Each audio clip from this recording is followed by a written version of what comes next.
अस्सलाम वालेकुम दोस्तों, की हाल चाल है। मैं थोड़ा मेज़बान मोहम्मद शाह। उम्मीद है कि सारे भरा खैरियत नाल होंगे। तो लुडन मंडी तो मोस्टली जी वीडियो बनदियां ने, लेकिन अज आए हैं डारा वाले तो जो फोटा पास निकलेंगे तो रस्ते 4-5 किलोमीटर सफ़र करने तो बाद मंडी आती है। टोटल चौरस्तान के बैक साइड से बॉर्डर आ के नाल ही तकरीबन थोड़ा बॉर्डर है। इधर मंडी भी लग रही है, मंडी के नाल ही आ सामने मोर्चे ने इधरली साइड। तो मोस्टली आर्मी नहीं होंगी है इतने, एन फुल बॉर्डर से अगर नज़दीक ही है बॉर्डर भी। चलते हैं मंडी, बाकी रेट शेट चेक करते हैं। सुना बड़ी सस्ती मंडी है तो विजिट करते हैं लाजमी। की हाल ने जी? एदा की जोड़ी का बकरी समेत मुल की कर रहे हैं? बकरी भी बिचे ते बच्चे भी बिचे। जे बच्चे कल्ले लेने हो, बच्चे कल्ले लेने हो तो कल्ले 25,000 रुपये, 12,500 रुपये का जोड़ा। माशाल्लाह मक्खी बकरे दोने। नस्ल केड़ी है? प्योर देसी मक्खी चीनी भी इनू कहते। ए मां इन्हां दी है?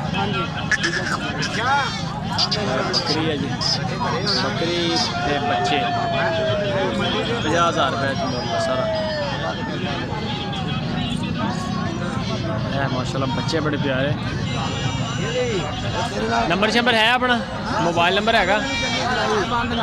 बंद है नंबर?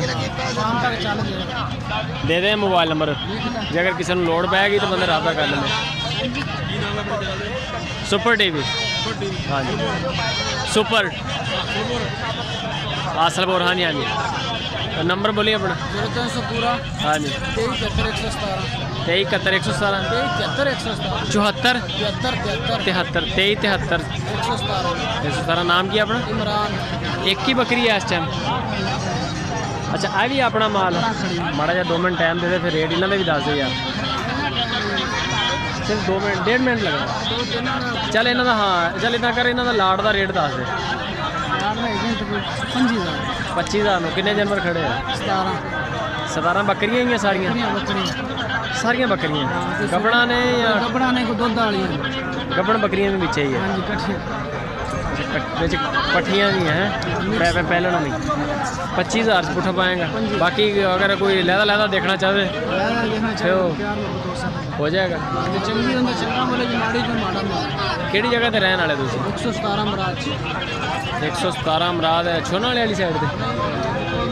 अच्छा पुल मराद वाली साइड। 25,000 रुपया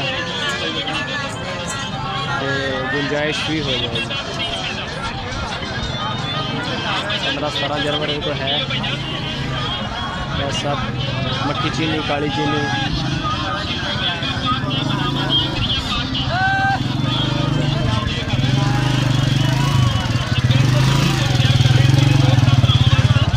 बाकी नंबर आ गया।